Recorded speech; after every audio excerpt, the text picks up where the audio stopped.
Yes, live and direct, man. Chuck Dizzle checking in. One of the homegrown homies. Excited to have this dude on, man. Been getting a lot of people upset. Shouts out to DJ Head for putting your name on this list that is an informal list because he feels that there's some creating awareness of new artists that are out here in LA.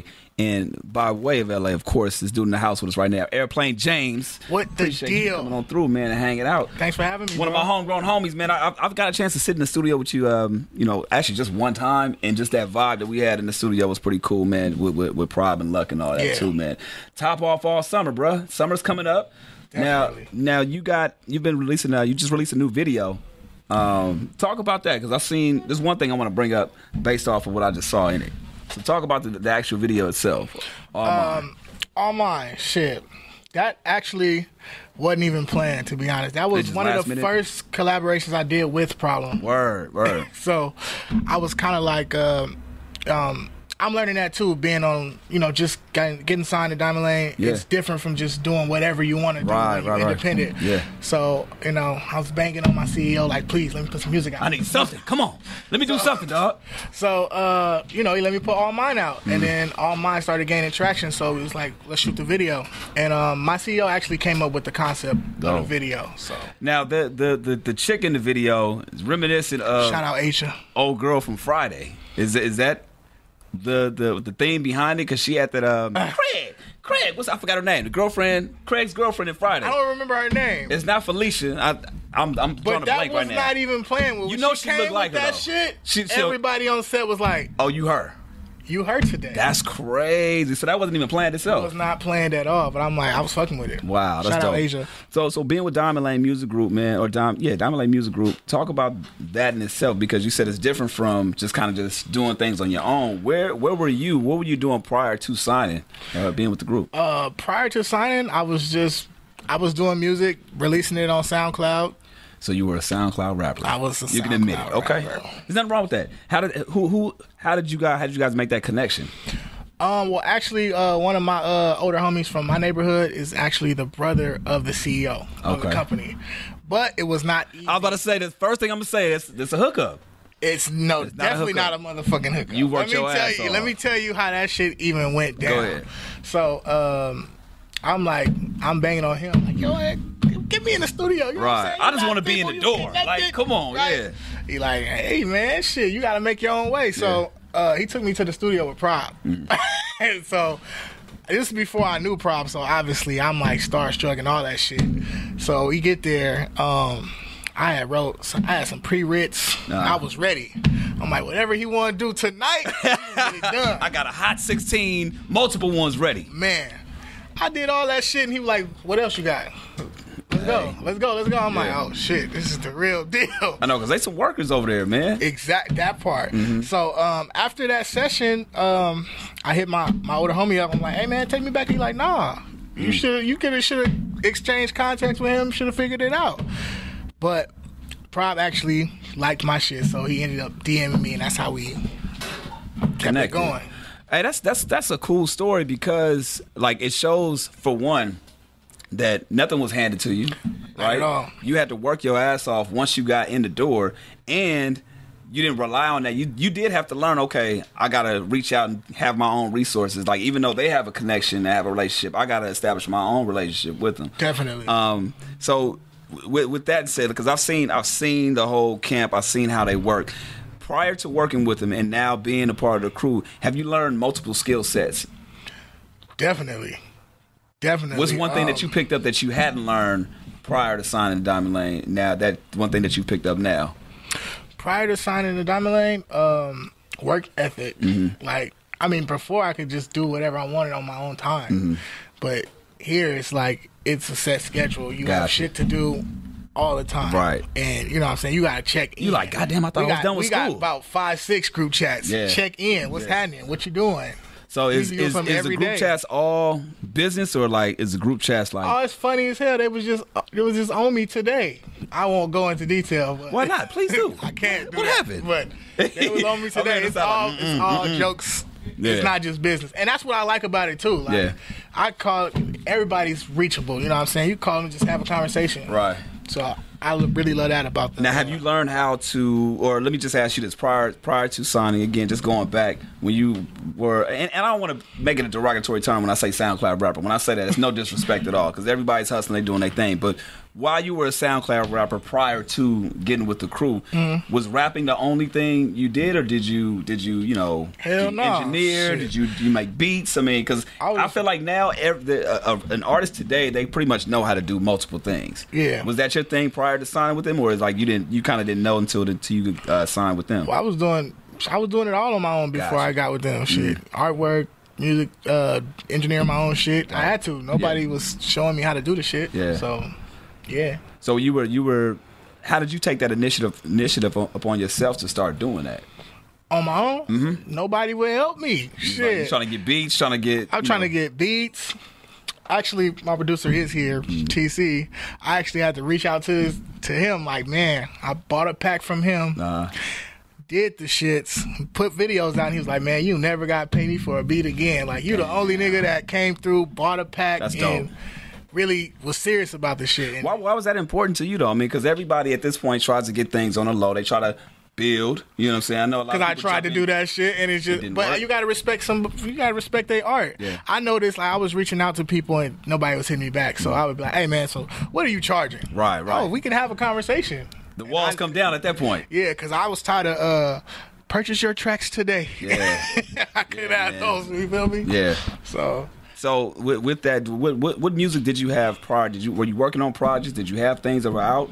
I actually had a project. Y'all actually posted it like probably a couple months ago. I was like, what the fuck? Random. I don't know how y'all found that shit, but I had a project called Manchester Playlist, entirely produced by Terrence Clayton, my producer, and y'all posted the record Bang That.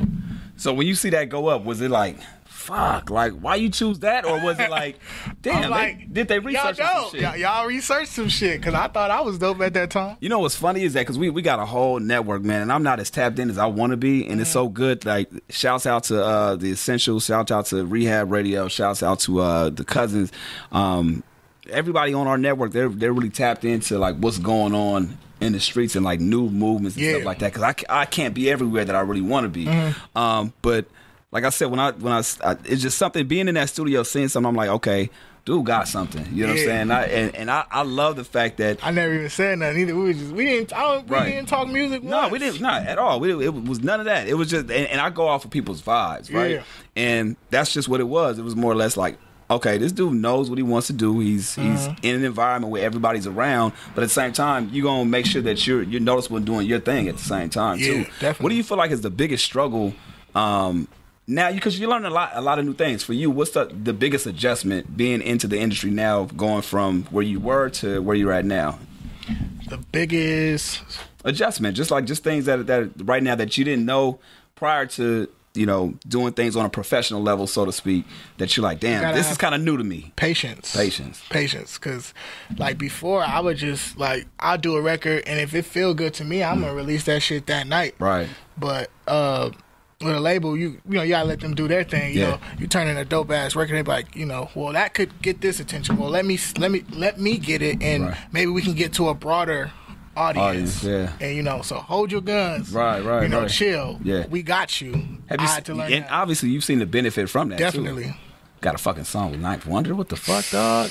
That's fucking crazy. I used to rap over his beats on YouTube. How was that? Like when that opportunity came about, when Top Off was being created, and obviously you were a part of that. Like, at what moment because I would be fanning out. I'm not going to lie. I am not one of them niggas that be too cool to fan out. Like, I'll fan like Ninth Wonder.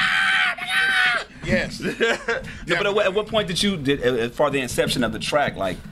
How did you know? How did that come about? Well, Prob is like really like the big homie. So I mean, he gets he's been established, but he gets his kick out of doing shit to see my reaction. He likes to live vicariously through me, I guess. So he didn't really let me know it was Ninth Wonder till after, like, you feel me? So he was just like, so this. You hear the beat. I hear the beat. He already had the hook, and he was like, now, mind you, that's something I learned when I came over here, too. Like, I ain't no song structure. Right. I was terrible. You rabbity rap. Yeah. So, he actually taught me how to do that as well. So, But sometimes I still fuck up. Anyways, long story short, he put the beat on. And he like, man, rap a 4 right here, rap a 8 right here. I'm like, man, I'm just gonna rap. I'm gonna rap a long ass verse. Right. Y'all chop it up if you got to. I really rapped the whole fucking top off. Maybe y'all hear that one day. But he chopped it up, and then he put, he went around me. He did his verses, and then after that, he was like, produce this, right? I'm like, ooh, he like Ninth Wonder. I'm like, get the fuck out here. So I was like tripping the fuck out, and then the fact they want to make that the single, put that out, I was like blown away. I know. I think it was a great introduction to you as an artist as well, man. It was a great setup, and I just shout out Prime. Yeah, that nigga was alley. Right, and you came in like Blake Griffin on that too. So I mean, you got to give yourself props on that as well, because that's an opportunity, and you slam dunked it as well. So that was a great introduction. Now, where does this set you up in terms of like your own project now? I know you talked about Patience, so what's coming up for Airplane James? What can people expect? Well, Plain Conversation is going to be my debut album. Okay. Plain Conversation. Before Plain Conversation drops, though, I just turned 26 this year. Nice. Letting y'all know my age. Okay. So what I wanted to do is drop 26 records, 26 moments over the summer. I'm letting y'all know that. Word. And then after I drop the 26 records, we're going to package it up, call it 26, and then I'm going to give y'all Plain Conversation. Oh, so we're giving a 2 for 1, pretty much. Sir. You're getting a 26. Because I just got material, man. Are you one of those dudes that like just have hella songs just in the chamber, or do you go kind of like track by track and you kind of really? You know what? I'm both. I'm conceptual. How many unreleased songs do you have just right now that are in the can done? Shit. Already, like if you can release the release it now, how many songs would you say you have at this moment? Man, too many. 100? We do Hell Weeks every other week. What's a Hell Week? Yeah. CEO call you like, hey man, you got a Hell Week. What's Hell Week? You in that week, you gotta do 21 records. You gotta turn in 21 records. 21 songs in a week? Yeah. Like full complete, or just like, okay, this is the concept of a song? Complete songs, like structured and it songs. Can be random. Like no freestyles. You gotta turn in joints. He want the one. Damn. So imagine you do that every other week, and how many songs accumulate for that? And right. You be like, you pick the track list. Let me just do my math. You said how many weeks? Every other week. Other week. And how long you been on the label? I've been on the label, probably like a year. Shit, I'm just say, all right, so 54. My math right. 54 weeks in a year. You said every other, so we're going to slice that down. Man. 54 divided by 2. Think about it. 26 21. Records just to... That's 567 songs, Airplane James. All slaps. Crazy. So you got that many songs just in the can. Ready to go. That's wild. Drop for the rest of the year. Hey, what is it about that? Like, because I remember back in the day, like, it was unheard of. Like, when Pac was like the standard at first, and then Wayne came and kind of took that. Now it feels like everybody is taking on that new standard. I see that too. Like, I see it like it's like a competition. Like, yeah, I can do.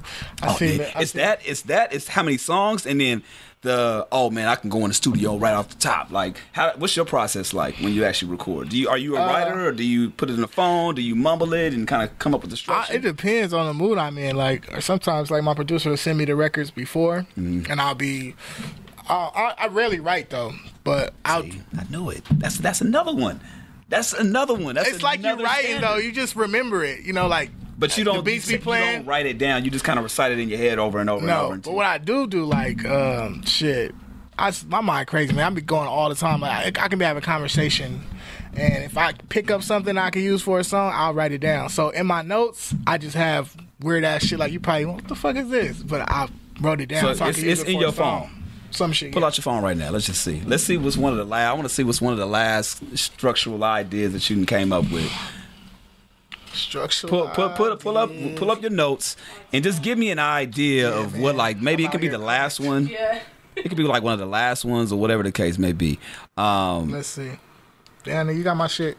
Fuck, what you doing, TC? Yeah, he looked like he was biting your shit. What the fuck? There's a crack on the side. And in the process, while you figuring that out as well, you said it's 26 joints that you have. This was the last one. It's the last one? Which one? What you got? It say I got your back, then I do. Uh-huh. Whether you believe me, that's up to you. Woo. Everything I do is not new. Everything I do is top 2. And that's all I had. Well, she had some more, but I just wrote that shit down. Let me see what else. Everything was the last line you left off on. Everything to do is top 2. Had a session looking like 2 Live Crew. I didn't say it right. Keep it funky with you, and that's what I do. My nigga Chili said you the one. And he pulled, I can't say that last part. And he put that on power. Woo! He said it. Hello. That's far.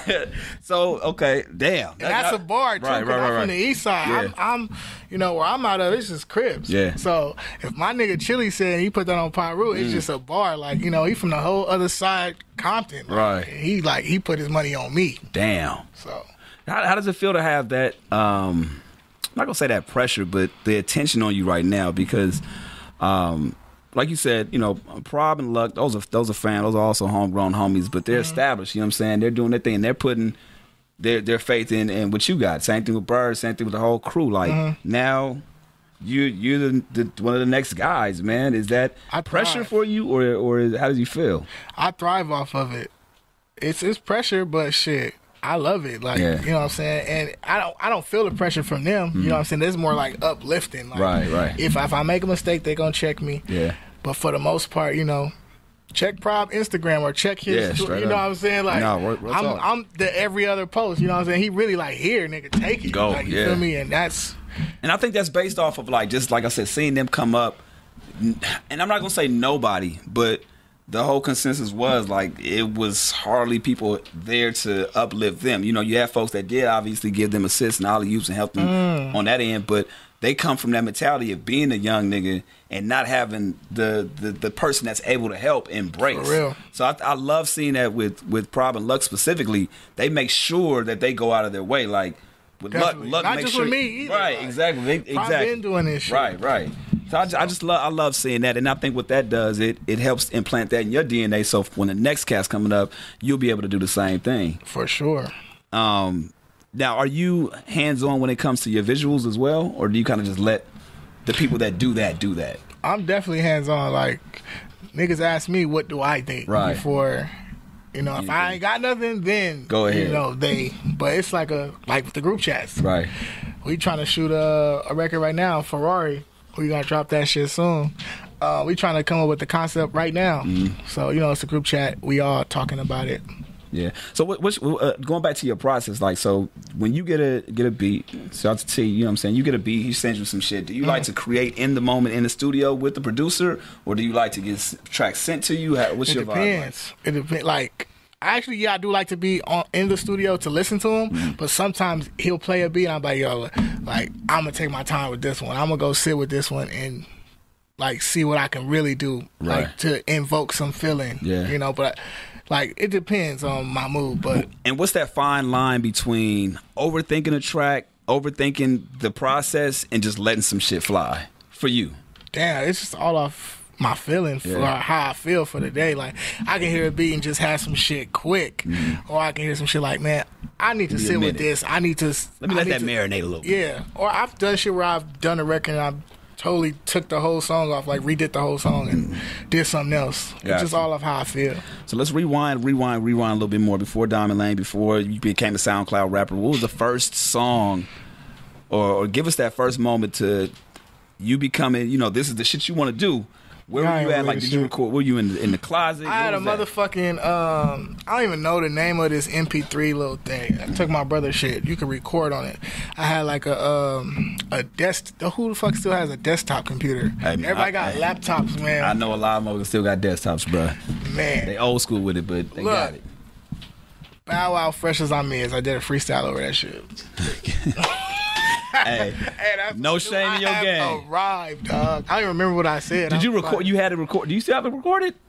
I can't find that shit. That's funny. But it was on the little MP3. I'm gonna kill him with this fresh as I'm is.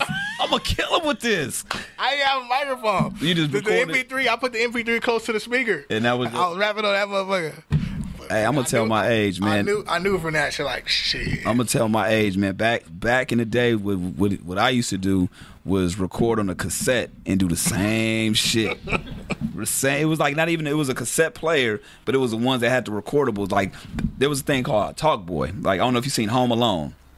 Home Alone. There was the part 2. There was thing Macaulay Culkin had was called a Talk Boy, and that's when I started my radio shit. That's when I was into doing radio, and that's when I started like trying to play with rapping as well. Y'all gonna hate me. I haven't seen Home Alone. What? You one of them millennial niggas, huh? Yeah, man. Niggas be hating. Wait, like, you? Oh my god! I'm like, no. You ain't seen Home Alone? I'm the same way with certain things. My manager Tone over there asked me how many times do he me. He be like, man, you heard this song? No. Wait, okay, all right. I'm so terrible. let me ask you this then. Let me ask you this then, okay? Because this is gonna set the tone for a lot of stuff. What was the first song or album that you bought with your own money? Damn.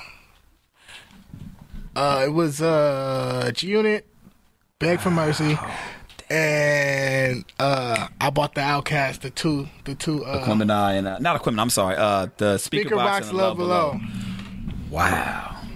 Man, dog, I feel old. Yeah, but it's cool though. I was in a. I don't remember. I just remember Valentine's Day, so I probably middle school. Damn.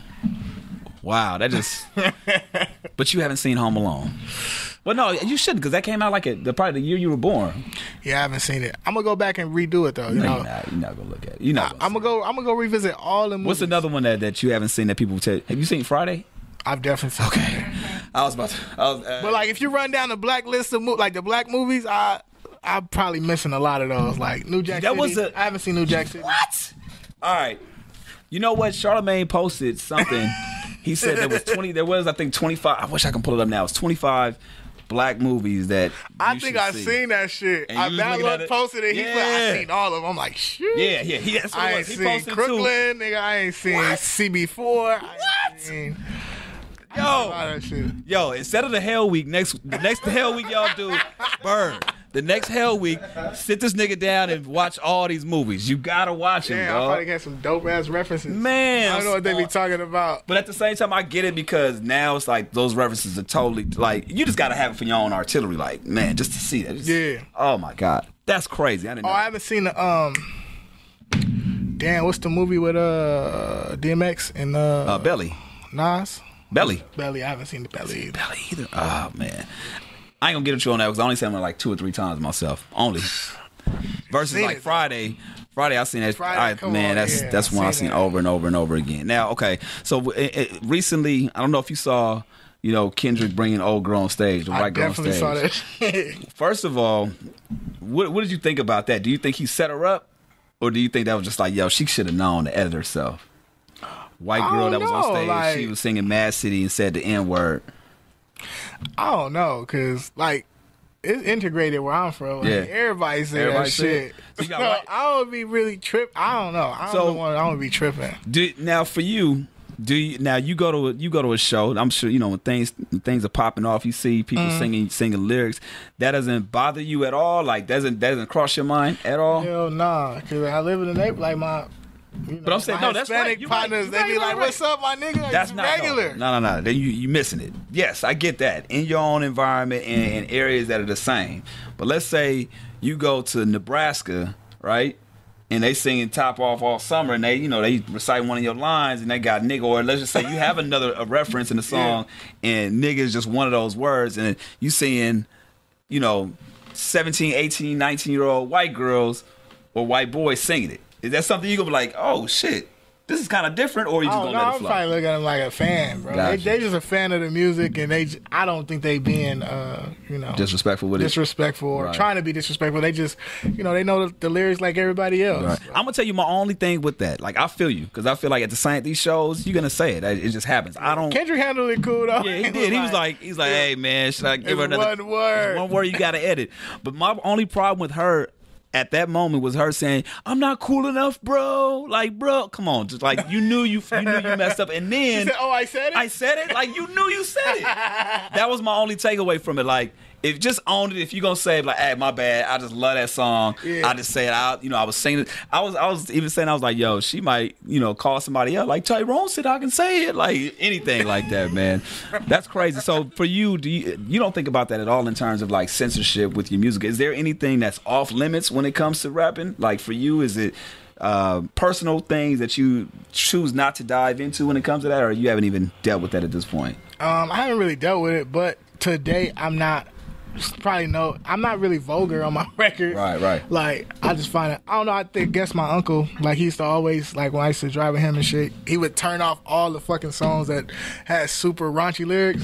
He'd be like, man, nigga, you an artist. You can't find no better way to say that shit. Wow. So that just always stuck with me. So I just never, like, if you hear any of my music, I'm never super vulgar. Right. Like, so that's the only thing. So, but in terms of subject matter, is there anything like for you? What do you feel like is the most important that you talk? Not important, but like you talk about things that are in your lifestyle. But is there anything that you feel like is off limits? Like, damn, man, I can't make it up because I don't know what in your life that you feel like you can subjects that you may or may not want to talk about.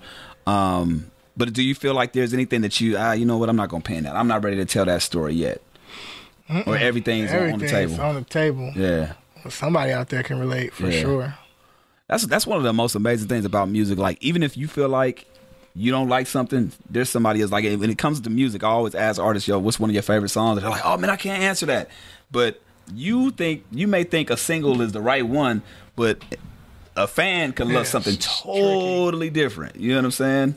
Tricky, because all miles like, just put it out. Let's just see what happens. Yeah. That shit, 80,000 listens on SoundCloud. I'm like, y'all like that shit? Somebody like it, right. Somebody like this shit. That's crazy, That's crazy man. to me. Now, for you, I always like to ask people, before the year ends, what does Airplane James got to do? Before the year ends, you want to make sure you do what? I want to hit a festival. Somebody got to put me on their lineup. That's what I got to do before the year's end. I want a fucking 20-30 minutes festival. So whoever watching this, y'all put me on y'all lineup. Something like that, huh? That part. It don't matter what city it's in. No matter, we there. Shit. Have you got a chance to travel outside the have you been out the country yet or no? Have you been? What's been the craziest city that you've been to?